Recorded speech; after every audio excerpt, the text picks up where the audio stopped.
इल्लू पिल्लू ग अजून भलत टिल्लू ग नाक छोट तोरा मोठा गाल रुसून फुल्लू ग इल्लू इल्लू पिल्लू ग अजून भलत टिल्लू ग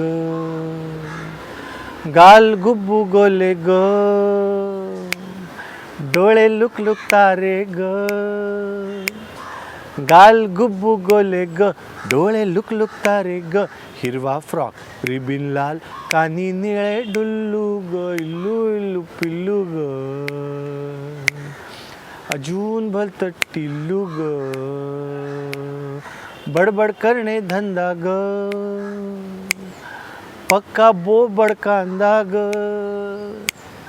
बडबड करणे धंदा ग पक्का बोबल कांदा ग हसता कोणी डोळ्यात पाणी चॉकलेट देता खुल्लू ग इल्लू इल्लू पिल्लू ग अजून भलत टिल्लू ग. नमस्कार, मी सानिका. महाराष्ट्र वनमध्ये तुमच्या सगळ्यांचं स्वागत. तर आज आपण नेमकं कोणाला भेटणार आहोत? मधल्या काळात असं म्हटलं जायचं की तरुण पिढी ही मराठी कवितेकडे किंवा मराठी संगीताकडे वळत नाही आहे, पण ज्याने तरुण पिढीला नुसतं मराठी कवितेकडे वळवलंच नाही तर त्याने त्यात रमवलं. आज असंख्य लहान मुलं ज्याची बालगीतं ऐकूनच जेवायला बसतात, तो लहान मुलांपासून ते अगदी ज्येष्ठ नागरिकांपर्यंत सगळ्यांचा लाडका गायक, संगीतकार, लेखक डॉक्टर सलील कुलकर्णी आपल्याबरोबर आहे. सगळ्यात आधी महाराष्ट्र वनमध्ये खूप खूप स्वागत. एक छान गाणं आत्ता तू लहान मुलांसाठी गायला आहेस. क्रिसमस आलेला आहे. नेहमीच लहान मुलं तुझी गाणी ऐकून वेगळेच एक्साईट होतात, तर हे काय नेमकं इक्वेशन आहे तुझं आणि लहान मुलांचं? मुळात ना आपल्यामध्ये एक लहान मूल असायला लागतं. म्हणजे कदाचित बालिशपणा खूप वेळा टिकतो, पण बालपण टिकत नाही. तर मी बालपणाविषयी म्हणतो की आपण काय होतं, आपण हळूहळू अशी निब्बर होत जाते आपली त्वचा. ती मूळ त्वचा राहतच नाही. मग आपण जिथे हसायचं तिथे हसत नाही, जिथे रडायचं तिथे रडत नाही, जिथे चिडायचं तिथे चिडत नाही. आपण सगळं कॅल्क्युलेटेड वागायला लागतो. तर लहान मूल जागा ठेवलं तरच लहान मुलांसाठी काम करता येतं आणि करावं. मला लहान मुलांची गप्पा मारायला खूप आवडतं. जसं माझे बेस्ट फ्रेंड्स म्हणजे माझी मुलं शुभंकर आणि अनन्या. तर मला मुळात लहान मुलं खूप खरी वाटतात. त्यांची दाद खरी वाटते. कुठे कॅल्क्युलेशन नसतं, कुठे काही धोरण नसतं, थेट दाद असते. आणि ही गाणी झाली पण माझ्या हातून. असं खूप ठरवून मी काहीच केलं नाही. पण मला आठवतं 1999 पहिल्यांदा बालगीतं केली होती. तेव्हा म्हणजे केतकी माटेगावकर जेव्हा 3.5 वर्षाची होती, छोटी एवढी, तेव्हाचा तो अल्बम आला होता स्वप्नात पाहिली राणीची बाग. ती गाणी अजूनही सगळी मुलं ऐकतात. म्हणजे एका माकडाने काढलंय दुकान, आली गिऱ्हाईके छान छान, आली गिऱ्हाईके छान छान छान छान, एका माकडाने काढलंय दुकान, हे गाणं असेल. किंवा एकदा आला एक चित्ता हातात घेऊन अडकित्ता, हे गाणं. अशी खूप गाणी तेव्हा केली होती जी अजूनही मुलं त्याच्यात रमतात. गॅदरिंगला लोक ती गाणी त्याच्यावर डान्स करतात. मध्यंतरी ठाण्यामध्ये एका शाळेने संपूर्ण गॅदरिंग या गाण्यांवर केलं. तर खूप आनंद वाटतो मुलं जेव्हा आपल्या गाण्यावर हसताना मी बघतो, नाचताना बघतो. तर मला ते खूप पुण्याचं काम वाटतं. या मुलांचं कनेक्शन तेव्हाच होऊ शकतं जेव्हा तुझ्या 2 मुलांशी असणारं कनेक्शन युनिक आहे. ते सोशल मीडियातनं नेहमी तुझे मुलांबरोबरचे फोटो पाहायला मिळत आहेत. तर सलील कुलकर्णी गायक म्हणून माहिती आहे, संगीतकार म्हणून माहिती आहे, पण या सगळ्याच्या पलीकडे जाऊन तो एक खूप उत्तम बाबा आहे. तर तो नेमका कसा असतो घरी? नाही, मला मुळात वाटतं की 3 प्रकारे पालकत्वाकडे बघता येऊ शकतं. एक प्रिव्हिलेज म्हणजे मला मिळालेली संधी किंवा माझं भाग्य. दुसरं म्हणजे माझ्यावर असलेली जबाबदारी. आणि तिसरं म्हणजे माझ्यावर पडलेलं ओझं. असे 3 प्रकारे लोक बघतात. मी पहिल्या प्रकारे बघतो की मला हे भाग्य आहे की मला मुलांकडे बघता येतं, मला रोज मुलांचं आवरता येतं. म्हणजे कधी कधी असं, आता माझी मुलगी 10 वर्षाची होईल पण ती मधनंच एकदम तिला मूड येतं, बाबा मला आत्ता कडेवर घे. तर मला अनेकदा माझी आई किंवा की आता नको घेऊस कडेवर, तर मला असं मी मनात म्हणतो की अजून एखादं वर्ष म्हणेल ती, नंतर कशाला कडेवर बसते ती, मी म्हणलं तरी येणार नाही. आता शुभू कुठे येतो कडेवर बसायला. तर मुळात असं असतं ना की मला असं वाटतं की आपण आपलं लहानपण परत जगण्याची संधी आपल्याला परमेश्वर देतो पालक झाल्यावर. आणि संस्कार म्हणजे असे ते समोर बसून काहीतरी एखादी गोष्ट शिकवून असे होत नाहीत. ते खूप बोलता बोलता गप्पा मारता मारता करायची गोष्ट आहे असं मला वाटतं. म्हणजे आता तू ते शुभंकरचं गाणं ऐकलं असेल, पावलापुरता प्रकाश. दूर कुठे तरी पहाट तो सूर्य, काळोखाचे मन धवळते घनदाट रानी चालत्या पाऊला पाऊला पुरते प्रकाशते दूर. आता हा पावलापुरते प्रकाशते खूप सोपं नाही आहे खरं तर, पण मी त्याला सांगितलं की बस जंगलात चालताना ना आपल्याला अंधार असतो, मग कुठून तरी लांबून सूर्याचा एक किरण येतो आणि आपल्याला एक पाऊल टाकायला मिळतं. जसं देव आपल्याला आजचा दिवस तुम्हाला छान जावं असा आशीर्वाद देतो आणि आजचा दिवस छान जातो. तर तेवढा विचार करायचा खूप, मग 2 वर्षांनी काय 3 वर्षांनी काय याच्यापेक्षा आजचा दिवस छान हसत बेस्ट आपलं काम करत असं घालवायचा. आता मला खरं तर माहिती नव्हतं की त्याला किती कळलं आहे हे, पण काही दिवसांनी मी गंमत म्हणून माझ्या मुलीला, ती आत्ता फक्त 9 वर्षाची आहे, पण मी तिला उगीच त्रास द्यायला म्हटलं की तू लग्न करून अमेरिकेला जाऊ नको मला सोडून एकट्याला. तर मला शुभंकर म्हटलं बाबा पावलापुरता प्रकाश आपलं ठरलं आहे ना, तर तू कशाला इतका लांबचा विचार करतो. तर मला असं वाटतं की हे साहित्याचे किंवा विचाराचे संस्कार त्याच्यावर झाले. तर मला एकूणच माझं आपण काय म्हणतो बाबापण खूप जास्त आवडतं आणि मी खूप एन्जॉय करतो त्यांच्या सहवासामध्ये प्रत्येक क्षण. फेसबुकवरनं कळलेलं आहे की तू काहीतरी नवीन घेऊन येतो आहेस, तुझी पोस्ट आलेली आहे कवितेचं गाणं होताना. मी जसं सुरुवातीला म्हटलं तसं खरंच तरुण पिढी तुझ्या गाण्यांमुळे असेल पुन्हा एकदा वळली म्हणण्यापेक्षा स्टेबल झाली, कारण नाही तर तात्पुरती गाणी ऐकली जायची, पण तू कुठेतरी त्यांना थांबवलंस, होल्ड केलंस. तर पुन्हा एकदा असाच काहीतरी नवीन प्रवास सुरू होतो आहे? नाही, खरं तर कसं आहे, मी कार्यक्रमात जेव्हा एखादं गाणं सादर करतो, म्हणजे सुरेश भटांची कविता असेल, कुसुमाग्रजांची असेल, संदीपची असेल, आरती प्रभूंची असेल, तर त्याच्या आधी मी बोलतो की या कवितेत काय मला काय जाणवलं कवितेबद्दल आणि त्यानुसार मला कशी चाल सुचली. तर मला खूपच कार्यक्रमामध्ये लोकांनी हे सांगितलं की तुम्ही गाण्याच्या आधीमध्ये जे बोलता ते आम्हाला कुठे मिळेल. तर मी म्हटलं नाही, कुठे नाही मिळणार, तुम्हाला कार्यक्रमालाच यायला लागेल असं मी गमतीने म्हणायचो. तरुण पिढीला एक कविता वाचून त्याचं माझं इंटरप्रिटेशन काय आणि त्याचं गाणं कसं झालं हे कसं सांगता येईल. तर मग मला असं वाटलं की आत्ताचा जो ट्रेंड आहे किंवा आत्ताची जी पद्धत आहे ती वेबसिरीज आहे. तर आता जानेवारी 8पासून सुरू होते, पहिली विंदा करंदीकरांची कविता आहे आणि अशा पद्धतीने ते एक एक कविता आणि त्याचं गाणं कसं झालं किंवा माझं इंटरप्रिटेशन काय ते तू जेव्हा ऐकशील तर तुला त्याचं वेगळं चित्र दिसेल. म्हणजे त्या पहिल्याच कार्यक्रमात मी असं म्हणलं आहे की कविता वाचून प्रत्येकजण आपापला पिक्चर बघतो.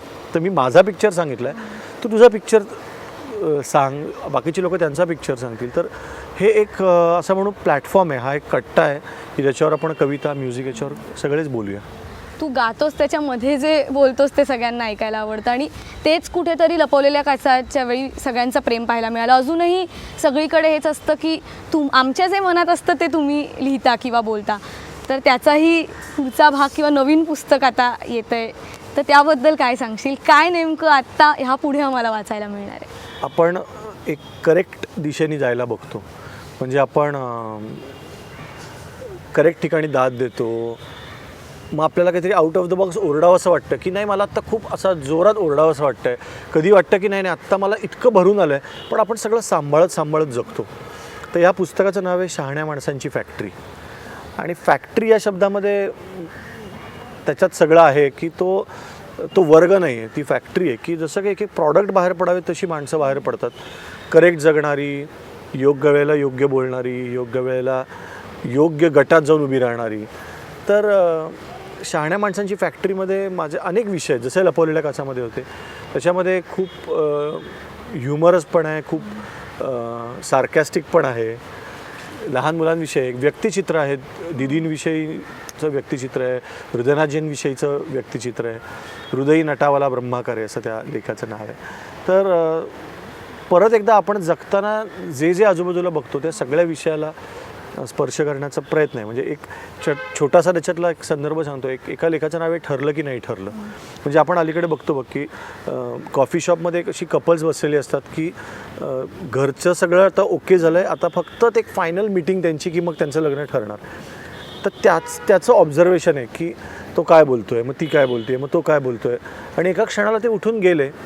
आणि मग त्या लेखाचा शेवट असा आहे की माणसाची वृत्ती अशी असते की मला वाटते ती उत्सुकता आणि दुसऱ्याला वाटतो तो भोचकपणा. तर माझी उत्सुकता अशी आहे की मला प्लीज कोणीतरी कळवा की त्यांचं ठरलं की नाही ठरलं.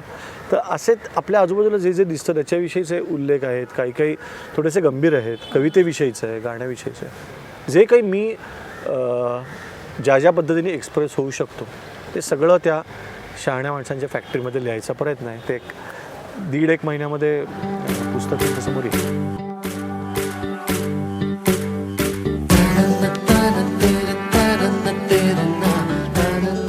हृदयनाथजींबद्दल बोललास, आयुष्यावर बोलू काही मधनं आम्ही सगळ्यांनीच एक वेगळा सलील पाहिला, पण मैत्रजीवांचे मध्ये आम्हाला अगदीच वेगळा सलील पाहायला आला, अनुभवता आला. तर तुझा त्यांच्याबरोबरचा अनुभव कसा होता? मुळात ना हृदयनाथजी या विद्यापीठात प्रवेश मिळणंच खूप अवघड असतं.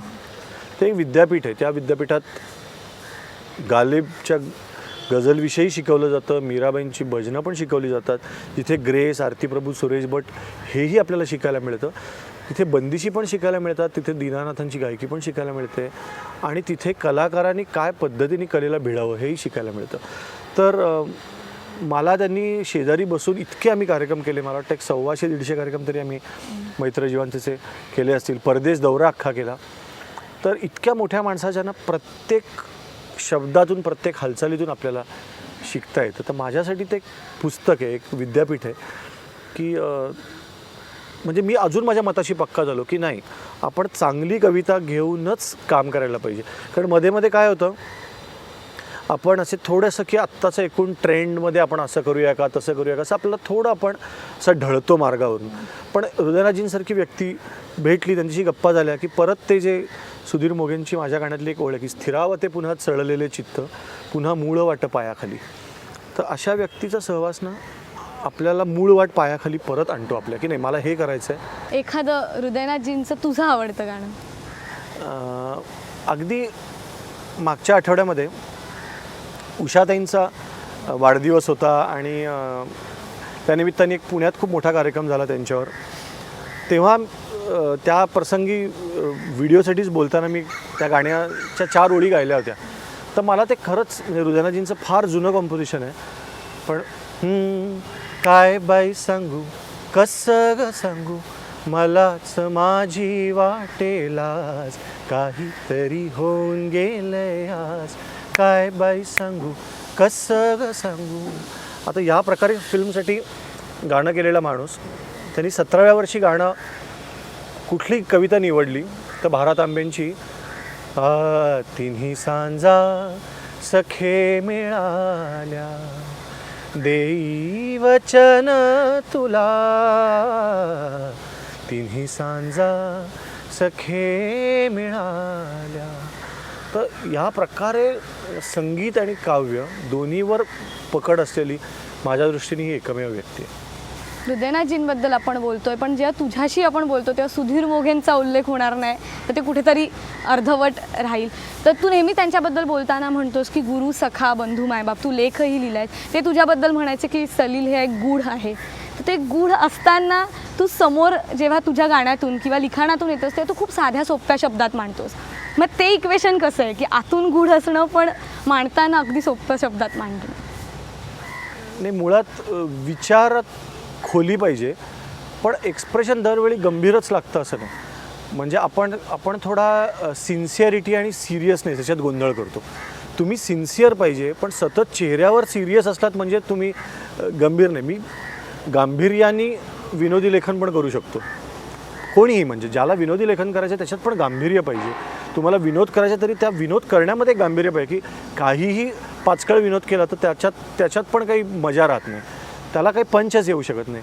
तर सुधीर मोघे असं म्हणायचं ना की ते असं कॉलर पकडली पाहिजे, हा त्यांचा शब्द होता. की ते गाणं असो, ती कविता असो, असं समोरच्याची गचंडी पकडली गेली पाहिजे तुमच्याकडनं, किंवा त्या माणसाला कुशीत तरी घेतल्यासारखं वाटलं पाहिजे. काहीतरी त्या माणसापर्यंत तुम्ही पोचलाच नाही तर ते पोचवणं फार महत्त्वाचं आहे. आणि मी त्यांच्याकडनं ते बघितलं आहे. म्हणजे कविता पानोपानी ते करायचे तेव्हा ते ज्या पद्धतीने एक एक पाकळी उमलून ये कळी, मोघेंमध्ये जी एनर्जी होती की जो एक पॉझिटिव्ह ॲटिट्यूड होता ते त्यांच्या अनेक गाण्यांमध्ये पण येतं. म्हणजे आपण दिस जातीला दिसे येतील ऐकलं आहे, एकाचे या जन्मी जणू ऐकलं आहे, फिटे अंधाराचे जाळे झाले मोकळे आकाश ऐकलं आहे. किंवा मी एक त्यांचं गाणं केलं होतं, जीवलगा खिन्नता काही, काळाचे चक्र फिरेल, संपेल रात्र संपेल, जीवलगा खिन्नता काही. तर मी सुधीर मोघेंना कायमच माझ्या स्मरणात असतात. ते कुठल्याही अशा डळमळणाऱ्या क्षणी मला त्यांची कायम आठवण असते. आयुष्यावर बोलू काहीचे इतके असंख्य कार्यक्रम तुम्ही देशाबाहेर सुद्धा जाऊन केले, तर आयुष्यावर बोलू काही काय आहे आणि सलील संदीप हे जे एकत्र जोडले गेले ते कॉम्बिनेशन काय आहे? मला असं वाटतं तो एक सुवर्ण योग वाटतो मला, की एका वेळेला अगदी एका वयाची, एका सेन्सिटिव्हिटीची दोन माणसं एकत्र येणं आणि त्यांना काहीतरी करावं असं वाटणं, हा खूप योग असतो असं मला वाटतं. कारण माणसांसारखीच कलाकृतीची पण कुंडली असते असं आता मला वाटायला लागलं आहे over a period of time. तर ते जुळून गेलं आणि मग सगळ्याच गोष्टी बरोबर पडत गेल्या. म्हणजे आम्हाला आदित्य आठले भेटणं, आम्हाला योग्य वेळेला रितेश ओहोळ भेटणं, आमचं साऊंड इंजिनियर नितीन चंद्रचूड, सगळ्यांनी एकत्र येणं, ती जी परिभाषा आम्ही स्टेजवरून बोलायचो ती लोकांना आवडणं, हे सगळं जुळत गेलं. सो त्याचं क्रेडिट स्वतः घेण्यापेक्षा मला असं वाटतं की त्या कार्यक्रम आयुष्यावर बोलू काही हा एक व्यक्ती धरला आपण, तर त्या व्यक्तीला मी परत परत नमस्कार करीन की त्या व्यक्तीने आम्हाला खूप काही दिलं, खूप जग दाखवलं, अनेक लोक भेटले त्या निमित्ताने आणि आम्हाला एकत्र काम करताना प्रचंड मजा आली. तर आत्ताही आम्ही जेव्हा एकत्र एखादं गाणं करतो, असं लास्ट आम्ही मला असं वाटतं दिवा लागू दे रे गाणं केलं, तर त्या थॉट प्रोसेसच्या एक्सचेंजमध्ये एवढी मजा असते की दिवा लागू दे रे मध्ये काय संदर्भ आहे, तर मग प्रत्येकाच्याच आयुष्यात असलेला अंधार हा संदर्भ आहे का, किंवा जेव्हा दमलेल्या बाबाची कहाणी केलं होतं तेव्हा ज्या पद्धतीने एक्सचेंज ऑफ थॉट्स झालं. तर इन जनरल मला असं वाटतं की एका सेन्सिटिव्हिटीची दोन माणसं एकत्र असणं हे त्या दोघांना अजून समृद्ध करतं. तसं झालं. तुला संदीपची कुठली कविता सगळ्यात जास्त आवडते? त्यांनी अनेक अशी गाणी केली जी त्याला चालीत सुचलेल्या कविता होत्या. त्याच्यातली मला मुळात दिवस असे की खूप आवडतं. त्याच्यातलं जे मी तुसडा की मी भगवा बैरागी, मद्य पिवा मी गांजेवाला जोगी, अस्तित्वाला हजार नावे देतो परिणाव ठेवत नाही, दिवस असे की कोणी माझा नाही अन मी कोणाचा नाही. तर हा खरंच म्हणजे अस्तित्वाला हजारो नावे देतो तरी नाव ठेवत नाही, मला ही प्रचंड हा थॉट आवडतो.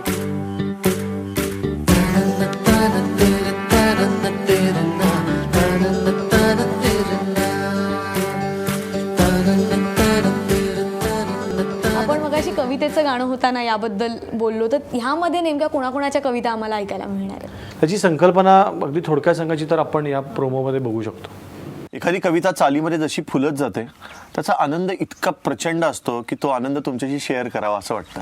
संगीतकाराची भूमिका एखाद्या चांगल्या टुरिस्ट गाईडसारखी असते, जो त्या कवितेच्या गावातली सगळी सौंदर्य स्थळं ऑडियन्सला दाखवतो. कवितेला एखादी चाल लावत बसणं म्हटलं तर 5 मिनिटात चाल होते, पण ती ना अशी जबरदस्ती मानगुटीवर बसवलेली चाल होते.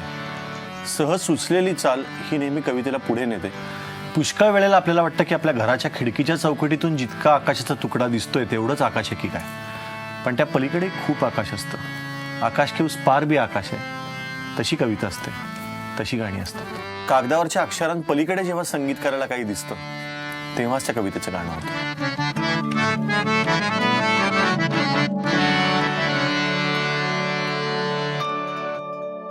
तर ना जे आपल्या मनामध्ये येतं कविता एखादी वाचताना किंवा गाणं होताना, ते जसं मित्रांशी शेअर करतो तसा हा कार्यक्रम आहे. तुझ्या लक्षात आलं असेल. उत्सुकता जी आहे ती वाढलेली आहे. पण सलील, पुन्हा एकदा तू गायक आहेस, संगीतकार आहेस, लेखक तू आहेस, पण आम्हाला येत्या काळात सलील दिग्दर्शक म्हणून सुद्धा पाहायला मिळेल? मला माहिती नाही. माझ्या डोक्यामध्ये गेले जवळजवळ 2 वर्ष एक चित्रपटाची कथा आहे. मी त्याच्यावर खूप सिरियसली काम करतो आहे. पण मी लहानपणापासून म्हणजे तो शाळेतला अभ्यास असेल, मेडिकल कॉलेजमधला अभ्यास असेल, रेकॉर्डिंग असेल, मला खूप फुलप्रूफ काम करायला आवडतं. म्हणजे बघूया, सेटवर जाऊया, मग ठरवूया, अशा गोष्टी होत नाहीत. म्हणजे पुलंचं एक वाक्य मला लहानपणापासून खूप लक्षात आहे की आयत्या वेळी होणारी एकच गोष्ट असते, ती म्हणजे फजिती. तर आयत्या वेळी मला काहीच करायचं नाही. जेव्हा सगळं जुळेल, म्हणजे लहान मुलं ते जे जिक्सॉ पझल जुळवतात त्याच्यातला डोक्यापासून शेपटीपर्यंत तो अख्खा प्राणी मला जेव्हा दिसेल तेव्हा मी नक्कीच चित्रपट सुरू करेन. पण आत्ता जे न्यू इयर गिफ्ट तू सगळ्यांसाठी घेऊन येतोयस, जे काही दिवसांपूर्वी महेशशी सुद्धा आम्ही बोललो, ते म्हणजे तू गाये जा. तर तू गायजा काय आहे, कारण फेसबुक लाईव्हमुळे भरपूर आता एक्साइटमेंट वाढलेली आहे. कौशिकी चक्रवर्ती आणि जो माझा खूप 1996पासूनचा मित्र आहे महेश, तर या दोघांना घेऊन मी ते रेकॉर्ड केलं आहे. आता त्याचं अगदी फायनल प्रोसेसमध्ये व्हिडिओ आणि मग ते गाणं येईल. तर त्या गाण्याच्या निमित्ताने जवळजवळ एक 17-18 रागातनं ते गाणं जातं. मी त्याची सुरुवात ऐकवतो, ती फार लिहिली पण छान आहे. ऋतु बसंत बन बन में गूंजे कोयल की तान संगीत,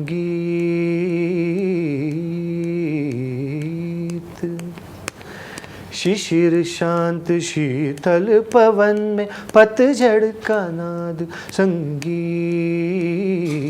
छनन छनन बरसे सावन बूंद बूंद संगीत,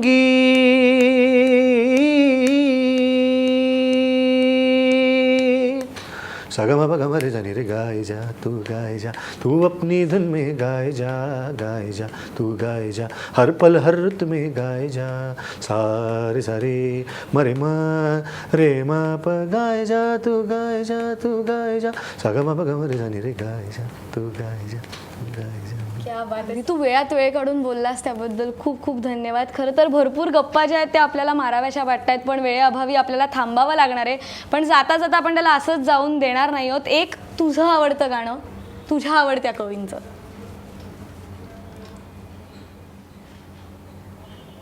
जीवन त्यांना कळले हो, कळले हो, कळले हो, मी पण ज्यांचे पक्व फळापरी सहजपणाने गळले हो, जीवन त्यांना कळले हो, कळले हो, कळले हो.